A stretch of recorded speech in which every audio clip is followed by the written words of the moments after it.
Bonjour chers internautes, merci de suivre la chaîne YouTube Ngory TV, la télévision des éleveurs, la première chaîne dans la zone sylvopastorale. Et n'oubliez pas de vous abonner et d'activer la cloche de notification pour ne pas rater aux prochaines vidéos. Merci beaucoup.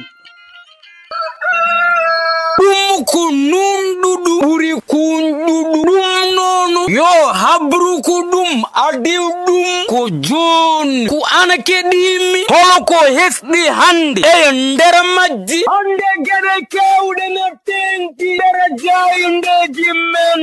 hol ngel hene gedel gotel ngel burda teskadi so wonna barlo sey dundu wondu hakunde yimbe ndu ko demde pertutondu jokku ada habranno e wiidi journal le soleil nundudu biteɗo Papa Oumar Sakho gerdiɗo conseil constitutionnel ko yiddi fondude état de droit no noto indi mum ngam rendo ngono de siftindi noon haali ɗiɗo konguɗi kongore fedde rendinde cuuɗi kaloɗi faraysa yuɓɓunoɓe ɗo e Dakaru fuɗɗade hanki ha ɗiɗi lewru juin ara wandi jewno ɓiiri kongore triennal temmum wonno ñawow suudu dosɗi e foddeji neɗɗo kono siftoro dogi mum mineni wonu jaɓaɗi e wiidi témoin maître Wade erdi wallu Abou Diop bokku gis maki halfuni hare Dakar nge socialiste en yimɓe mawɓe mbaɗa may dogi départemental uji ɗi e wiidi les économes o ɓuri wadde ko yimɓe ko zére ɓoyɗo tawmbo joƴƴini coordinateur joni o maki yejjuttani patron almuɓi duɗi jaaɓi katirɗi jagorɗi e DG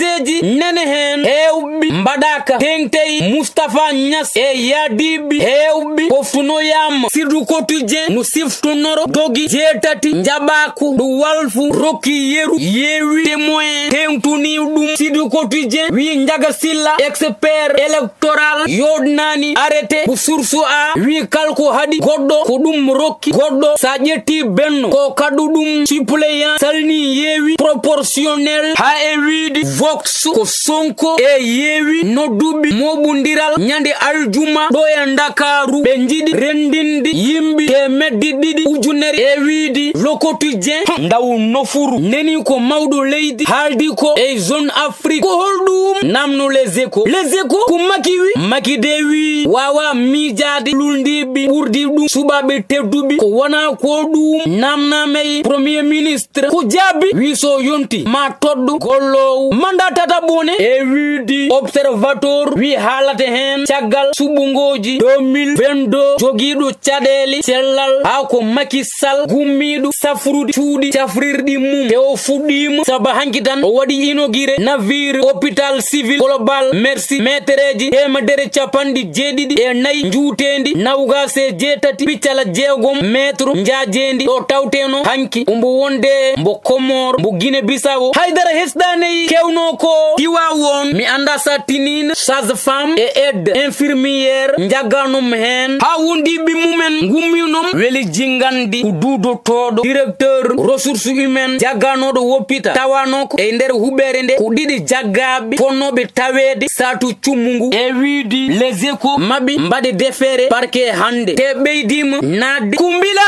koko libération wi ko to fawi ɗum caggal rapport comité sénégalais pour la sécurité des usagers de l'électricité totti dig sappo e ɗiɗi saɗede tawteno e suudu ndu ko holdena kam alana schéma électrique wasde hormade section ngaji kabluji ɗi principe potal phase uji ɗi ɓe jiyani toon plastron ji e dow tableau électrique conducteur uji électrique ala borgne do raccordement disjoncteur uji modulaire uji 16A tati ha ko losku huccunagu e service passation des marchés ko wona ko ɗum enquête rutunima lamueyi janginoɓe jodima ngam safrude saɗede nde ko indemnité spécial complémentaire tati lewru juin ha e wiidi gerdiɗo INAPES sénégali gongo Abdoulaye Daoudou Diallo gonɗuɗo sabo jaɓi eroraji baɗa ɗiɗi mawnukindaki goronam bawaɗo moni on kam ala observateur rewaneyi indi kono kam ujunnaji worɓe ɓe rewɓe mbaɗe bonɗam taskide nena ara tadi e wiidi vox commission jaggi ko 10 juillet 2022 Mariama Ndiaye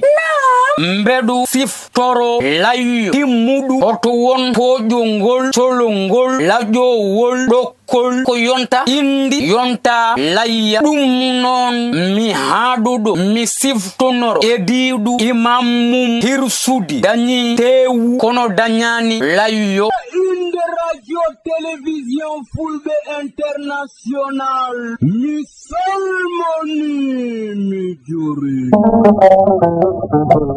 ko docteur Dibisow rokato mon odo revue de presse chaforo médecine traditionnelle ko nendey fibrom kyste diabète tension hernie estomac hémorroïde ndero bowalo mankado ngoragu chatirado besungu kala nyewu njetingu dum ma safru dum e balal jomu docteur Dibisow no jodi ko kidira zero antenne tigo o sahanon no tawe Mauritanie wonandi jiddu jokundirdi e mum yo noddu 244 92 81 numéro ma jagal 223 70 85 72 47 bandira njehe tellon